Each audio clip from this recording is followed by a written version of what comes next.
నెల్లూరు జిల్లా అల్లూరు మండలం బేరంగుంట మండల ప్రజా పరిషత్ ప్రాథమిక పాఠశాలలో సింహపురి పద్య నాటక కళాకారుల సంక్షేమ సంఘం ఆధ్వర్యంలో తణుకుకు చెందిన సీనియర్ కళాకారుడు నందిగాం వెంకటకృష్ణ కిషోర్ తల్లి వరలక్ష్మీదేవి 20వ వర్ధంతిని పురస్కరించుకొని పేదలకు వస్త్రదానం చేశారు. ఈ కార్యక్రమంలో సంస్థ అధ్యక్షులు వెంకటేశ్వర్లు, ఉపాధ్యక్షులు చెంచురామయ్య, కోశాధికారి హరినాథరెడ్డి, కళాకారులు కాకాని చిన్నారావు, మల్లికార్జున తదితరులు పాల్గొన్నారు. బిడ్డలు చదివిద్దామని ఎందుకు చదివించాలంటే ఆ బిడ్డలు చదివిన తర్వాత జ్ఞానంతో బతికి ఎలా బ్రతకాలనేది నేర్చుకుంటారు. అసలు మీ బిడ్డలైతే బిడ్డలు అవతల వాళ్ళతో ఎలా మాట్లాడేది కూడా చేతరాని పరిస్థితుల్లో మీరు మన బిడ్డలు తయారు చేస్తున్నారు. ఇప్పుడు ఎందుకు కారణం ఏంటంటే సమాజంలో తిరగనే కూడా చేస్తారు. మీరు మీ ఇల్లు, మీ ఇంటి పరిసరాలు అంతవరకే మీ బిడ్డలు పెంచుతారు. చాలా తప్పది. సమాజంతో అందరితో కలవాల పిల్లలు. ఆ పిల్లలు కలిసినప్పుడే ఆ పిల్లలతో ఎలా మాట్లాడాలో నేర్చుకుంటారో తెలుసుకుంటారు. అందువల్ల మీరు మన ఇల్లు, మన గూడెం, మన ఇల్లు వరకే అనేది కాకుండా పాఠశాలకు పంపించండి. పాఠశాలకు పంపిస్తే పాఠశాలలో అందరు పిల్లలు ఉంటారు. అందరు పిల్లలతో కలిసిమెలిసి తిరుగుతారు. కలిసిమెలిసి తిరిగే అవకాశం కూడా లేకుండా చేసుకోవడం మీ బిడ్డల్ని అలా తప్పు. మీరు ఏ గ్రామాలన్నా ఉండొచ్చు, ఎక్కడన్నా ఉండొచ్చు. ఏడకు వచ్చిన ఈ 10 నెలలు ఈ పాఠశాల కానీ ఏ పాఠశాల కానీ పంపించండి. మేము మీ దగ్గరకు వచ్చేంత కాదు సార్, మేము పలానా దగ్గర వచ్చున్నాం, మేము మీ పాఠశాలకు పంపిస్తాం. మీరు పేరు ఎక్కడున్నా ఏమన్నా మీ పేరు మీ పాఠశాలలో మీ సొంత ఊరు గ్రామంలో ఉంటాయి. మీ బిడ్డల్ని చదివించుకొని మంచి భవిష్యత్తు ఉంటుంది. చదువు ఈరోజు మనకు తల్లిదండ్రులు ఏమి ఇచ్చిపోలేదు, తల్లిదండ్రులు ఏ ఆస్తి పాస్తులు ఇచ్చిపోలేదు. ఈరోజు మనకి ఏదైనా ఆస్తి ఉందంటే నీ బిడ్డలే, నీ పిల్లకాయలే. వాళ్ళు చదివిస్తే వాళ్ళు రేపు కలెక్టర్లు కావచ్చు, ఎస్పీలు కావచ్చు, ఇంజనీర్లు కావచ్చు, డాక్టర్లు కావచ్చు, అనేక రకాల సంపాదించవచ్చు. మనకు సంపాదన లేకపోయినా మన తల్లిదండ్రులు ఏమి ఇచ్చలేకపోయినా మనకు ఉండేది ఒకటే, పేదవాళ్ళకి ఒక్క సంపాదన. మనకు ఏదైనా ఆస్తి ఉందంటే మన పిల్లలే, మన బిడ్డలే ఆస్తి. కాబట్టి ఆ పిల్లలను చక్కగా చదివేయండి, వాళ్ళని ఉన్నతగా తీర్చిదిద్దాలని కోరుకుంటూ ఒక చిన్న మీకు గేమ్ వినిపిస్తా. పిల్లకాయల మీద నేను కళాకారులు ఆడిపాడే వయసులోనే, ఆడిపాడే వయసులోనే చదువు సందాయమి లేక,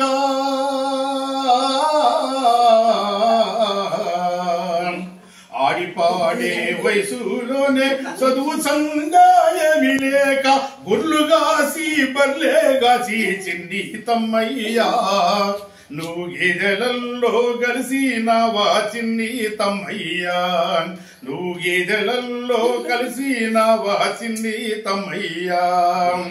నీ కన్నీరు నా కన్నీరు, నీ కన్నీరు నా కన్నీరు కలిగినోళ్లకు పన్నీరాయే,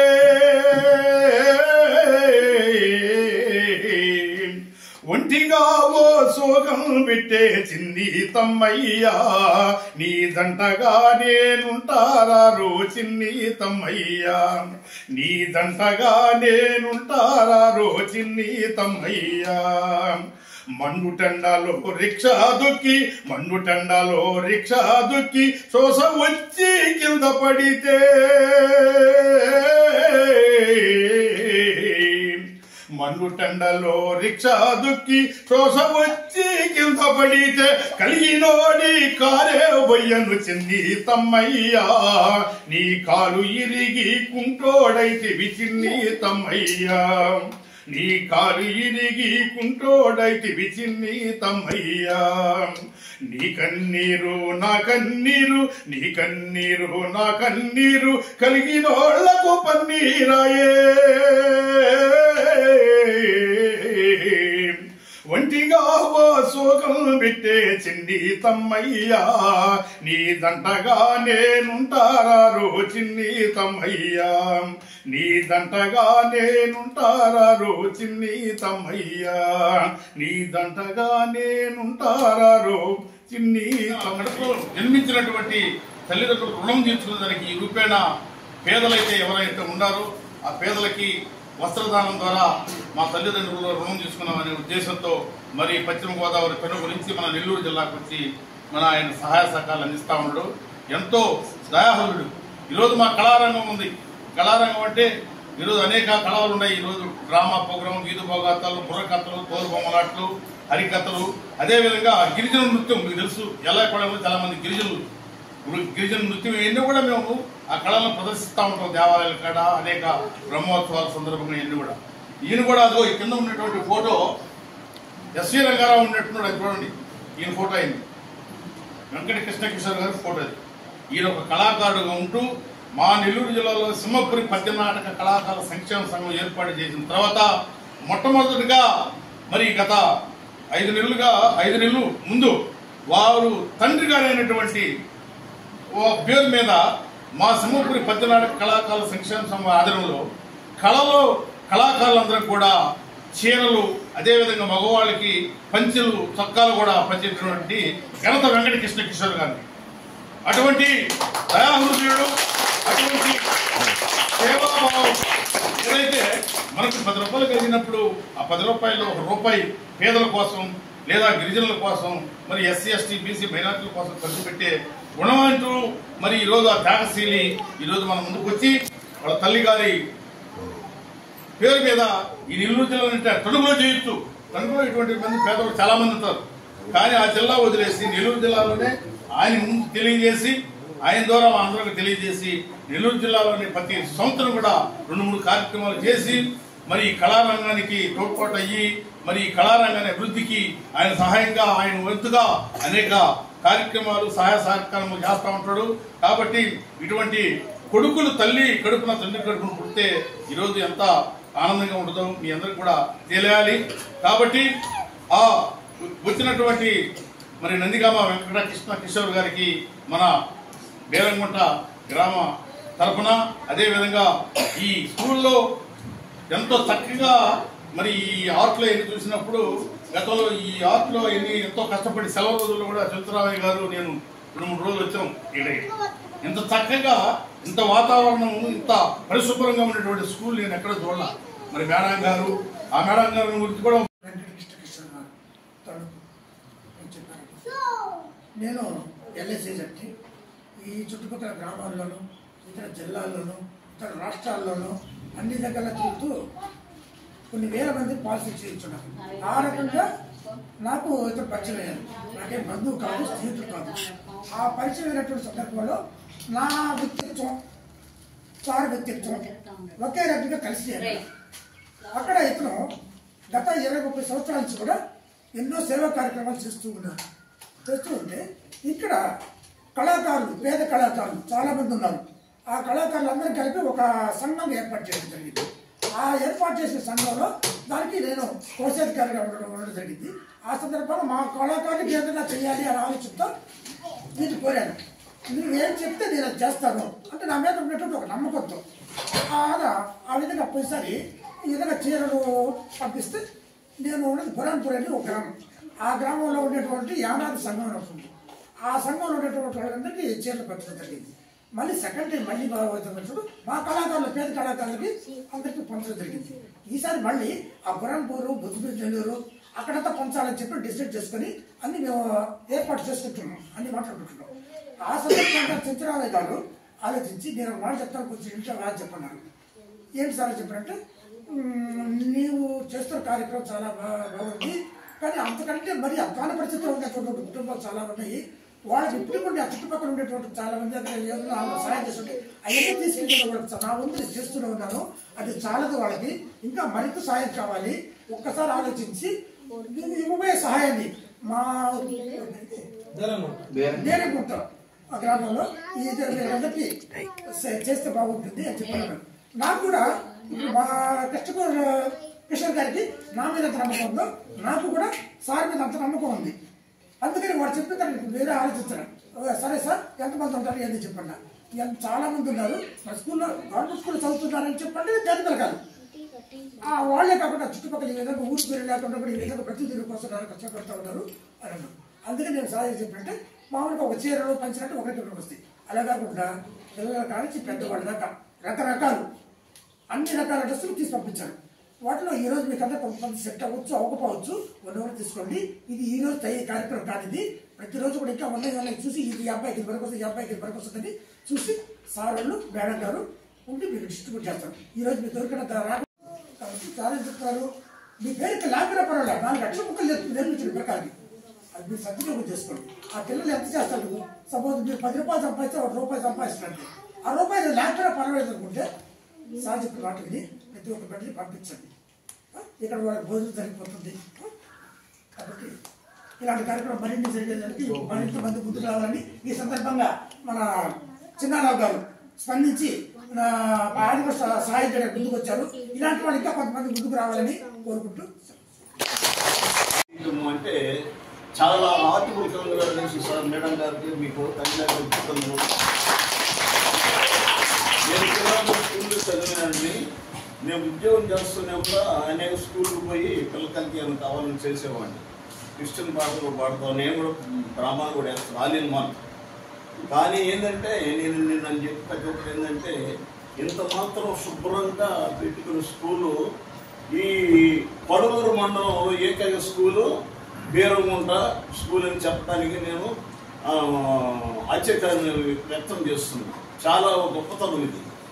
ఏ విషయంలో కూడా వాట్సాప్లో చూస్తున్నా ప్రతి ఒక్క పండుగలో మీ స్కూల్ యొక్క పద్ధతులు. ఈరోజు రావడం కూడా ఏంటంటే అరుణాచల్ సార్ బాబు గవర్నమెంట్ అనేక ప్రత్యేకమైన కార్యక్రమాలు చేపడుతున్నారు. పిల్లలను ఎప్పుడు చదివిస్తారో అప్పుడు జ్ఞానం వస్తుంది. ఈ కులాలు మతాలు భేదాలంటే ఏమి ఉండవు. ఎందుకంటే నాకన్నా పెద్దవాళ్ళు భేదం వస్తున్నారు. నా క్లాస్మేట్ ఎంత ఎదిగినా కూడా మేము ఎదిగా ఉంటాం. తెలుగులోని కూడా మా ఫ్రెండే టీచర్, కానీ మేము ఉద్యోగం చేస్తున్నా కూడా ఉంటాం అన్నమాట. కానీ మీరందరూ ఎందుకు కష్టపడి పిల్లలు చదివించండి, పిల్లలకి స్కూల్కి పంపించండి. చదివించినప్పుడు జ్ఞానం వస్తుంది. దయచేసి ఇంకో విషయం కూడా చెప్తున్నాను. ఈ సందర్భంగా హెడ్మాస్టర్ గారు వీళ్ళందరూ మంది మీ పిల్లలకి ఈ స్కూల్లో చదివిన పిల్లలకి ఏమైనా పుస్తకాలు కావాలన్నా పెన్నులు కావాలన్నా నేను అడిగితే నేను నా వంతు నేను సహాయం చేయగలిగాను. పేదవాళ్ళు అంటే మాది పెద్ద కుటుంబం, పేదవాళ్ళు మా నాన్న సహాయం చేసేవాళ్ళు. కాబట్టి మీరు ప్రతి ఒక్కరు పిల్లల్ని తల్లులారా పనికి పంపించుకోకండి, పిల్లల్ని చదివించండి. గవర్నమెంట్ చాలా వస్తువులు కనిపిస్తున్నాయి. ఎందుకు చదివించినప్పుడు చదువు జ్ఞానం, అప్పుడు తెలివి వస్తుంది.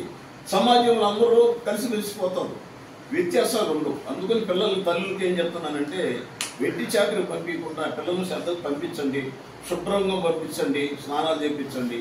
మీ పిల్లలు కూడా గ్రామం చుట్టుపక్కల పరిసర ప్రాంతాలు కూడా మీరు కూడా కాగితాలంటే ఎక్కడంటే ఇవ్వకుండా మన గ్రామం శుభ్రం పరుచుకున్నప్పుడు బాగుంటుంది. ఎవరో వస్తారు ఏదో చేస్తారని కాదమ్మా, మన ఇల్లు చుట్టూ మనం శుభ్రం చేసుకొని మన పిల్లల్ని చేసుకుంటూ ఈ స్కూల్ ఇంకా అభివృద్ధి చెందాలని కోరుకుంటూ ఈ అవకాశం ఇచ్చిన హెడ్ మాస్టర్ గారికి ఆమెగారికి ప్రత్యేక వందనాలు తెలుసుకుంటున్నాను. వందనాలు. ఈరోజు ఈ మంచి కార్యక్రమాన్ని నేను ఈ మండలానికి వచ్చి 13 సంవత్సరాలు 11 సంవత్సరాలు నేను పురిని పంచాయతీలో పనిచేశాను. 2 years నుంచి ఇక్కడ వర్క్ చేస్తున్నాను. ప్రతి కార్యక్రమానికి కూడా ఈ చెంచురామయ్య సార్ నాకు బాగా సహకరిస్తారు. సార్లో నాలో ఉన్న భావాలన్నీ కూడా సార్కి చెప్తాను. సార్ నేను ఇలా చేయాలనుకుంటున్నాను స్కూల్లో అనగానే, అమ్మ నీతో నేను చాలా అసలు నువ్వు ఏం చేయాలనుకుంటే చెయ్యి, నేను సహకరిస్తాను నా వంతుగా అని చెప్పేసి పిల్లలకి ఏ కార్యక్రమం అయినా మేము అందరం కూడా సంక్రాంతి కానీ విజయదశమి కానీ ఏ కార్యక్రమం ఏ ఫెస్టివల్కి ట్రెడిషనల్ గా మేము అన్నీ చేస్తాం. ఇక్కడ ఈ సార్ నాకు చాలా సహకరిస్తారు. ఇంత మంచి టీచర్ని సహకరించబట్టే నేను ఈ మండలంలో మంచి పేరు కూడా పొందాను. ఈ గ్రామంలోకి వచ్చినప్పుడు నన్ను ఇంట్రడ్యూస్ చేసింది సారే నన్ను. అంటే నేను ఇప్పటి వరకు కూడా నిజంగా నేను ఒక 2 years లోనే సార్ నాకు ఇక్కడి నుంచి వెళ్ళిపోవడం అంటే కౌన్సిలింగ్లో వెళ్ళిపోతారేమో అని కూడా లోపల నాకు లోపల చాలా బాధగా ఉందన్నమాట. సార్ నాకు రైటింగ్ స్కిల్స్ కానీ అన్ని నేర్పించారు సార్. ఈ రోజు నేను మేకప్ చేయడానికి కూడా సిద్ధంగా మా పిల్లలు సార్ ఇక్కడ నుంచి కౌన్సిలింగ్ లో నేర్చుకున్నాను. ఏ కార్యక్రమం చేయాలన్నా కానీ సార్ నాకు చాలా సహకరిస్తారమ్మా. నువ్వు ఎందుకమ్మా నన్ను భలే ఇబ్బంది పడుతున్నావు అంటారు. అయినా నిన్ను వదలను సార్, నేను మిమ్మల్ని వదిలేదే లేదు.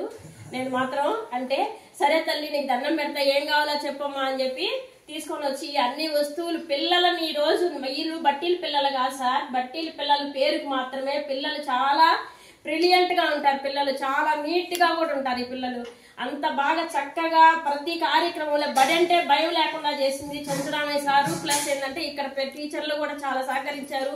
ముఖ్యంగా మా అన్నవండామి ఈ బడి అన్నవండామి అయితే చీరల కట్టడం కానీ ప్రతి ఒక్కటి కూడా బాగా సహకరిస్తారు. అదేవిధంగా ఇక్కడ ఉండే వాళ్ళందరూ కూడా సహకరిస్తారు సార్. మేము ఏ కార్యక్రమం చేయాలన్నా కానీ అది ముఖ్యంగా అంటా ఉంటారు, అమ్మ మనం చేసిన కార్యక్రమాలందరూ కూడా మా కళాకాల బృందానికి పెడతా ఉంటాను అని చెప్తుంటారు. నిజంగా సార్ మాలో లేని కళని మీరు ఉంది. నీకు నిజంగా ప్రత్యేకమైన వందనాలు. తల్లిదండ్రులు పిల్లలను చదివించి పెద్దవాళ్ళని చేసి వాళ్ళు ఒక స్థాయిలో ఉన్నప్పుడు వీళ్ళు చాలా గర్వపడేవాళ్ళు. ఆ పిల్లలు బాధ్యతగా తమ తల్లిదండ్రులని చివరి దశల్లో బాగా చూసుకొని వాళ్ళ కాలం చెల్లేవారు. అది ఉమ్మడి కుటుంబాలు. అయితే ఈరోజు ఆ ఉమ్మడి కుటుంబాలన్నీ కూడా విచ్ఛిన్నమైపోయే సమాజంలో ఈరోజు చదువుకున్నటువంటి వాళ్ళందరూ కూడా పై స్థాయికి అయితే పోతున్నారు. ఇక్కడ నుండి అమెరికాకు పోతున్నారు, ఎక్కడికెక్కడికో పోతున్నారు, బాగా డబ్బులు సంపాదిస్తున్నారు, కానీ తల్లిదండ్రులు మర్చిపోతున్నారు. దాని వల్లనే ఈ రోజు ఎక్కడ చూసినప్పటికీ కూడా వృద్ధాశ్రమాలు అనేవి భయంకరంగా లేచిపోతున్నాయి. రాబోయే రోజుల్లో ఊరికొక వృద్ధాశ్రమం ఉన్నటువంటిది పరిస్థితి కూడా వస్తుంది. ఎందుకనంటే ఈరోజు పిల్లలు ఎవరు కూడా తల్లిదండ్రులు చూసేటువంటి పరిస్థితి లేదు. మరి ఎందుకు చూడలేకపోతున్నారు? వాళ్ళ దగ్గర డబ్బు ఉన్నదే, మరి ఎందుకు చూడలేకపోతున్నారంటే ఆ కల్చర్ అనేది ఆ విధంగా అయిపోతా ఉన్నది. కానీ అది చాలా ఘోరమైనటువంటి విషయం. అవును కదా? మీరందరూ కూడా మీ తల్లిదండ్రులు చూస్తారు కదా? అందరూ కూడా చూడాలి. ఎందుకంటే వాళ్ళు మనకు ఏమి ఇవ్వకపోయినా పర్వాలా, మనకు ఒక జన్మనిచ్చినారు. ఈ జన్మ అనేది మానవ జన్మ, చాలా ఉన్నతమైనది. పుట్టాము, పెరిగాము, చచ్చిపోయాము అంటే అది పురుగు, పాము ఇట్లాంటివి. కానీ మానవ జన్మ అనేది చాలా ఉన్నతమైనటువంటి జన్మ. కాబట్టి మనమందరం కూడా మనకు జన్మనిచ్చినటువంటి తల్లిదండ్రులని గుర్తు పెట్టుకొని వాళ్ళని జాగ్రత్తగా చూసుకోవాలా. ఈ రకంగా పేదవాళ్ళకి సహాయం చేసినట్లయితే, వాళ్ళు ఆత్మ అనేది ఉన్నట్లయితే పైలోకంలో చూసి వాళ్ళు ఆనందానికి హద్దులలో అన్నమాట. మనము వాళ్ళ యొక్క ఆత్మ శాంతిస్తుందన్నటువంటి ఉద్దేశంతో ఇలాంటి కార్యక్రమాలన్నీ కూడా చేస్తూ ఉంటారు. డబ్బు ఉన్నటువంటి వాళ్ళందరూ కూడా ఇందాక చెప్పినాడు, ఎంతో మందికి డబ్బు ఉంటుంది, కానీ వాళ్ళందరూ కూడా ఇవన్నీ చేస్తున్నారా? మరి నెత్తిని పెట్టుకోపోతారా? ఏమీ లేదు. వాళ్ళ తల్లిదండ్రుల మీద ప్రేమ, అభిమానం ఉన్నటువంటి వాళ్ళు మాత్రమే ఇటువంటి కార్యక్రమాలు చేస్తారు. కాబట్టి ఆయన్ని మనం అందరం కూడా ఆదర్శంగా తీసుకొని ఆయనలాగానే మన తల్లిదండ్రుల యొక్క వర్ధంతులు జరిగినప్పుడు మనం కూడా పేదవాళ్ళకి సహాయం చేసి ఆయన్ని ఆదర్శంగా తీసుకోవాలని కోరుకుంటూ ఈ అవకాశం కల్పించినందుకు ధన్యవాదాలు.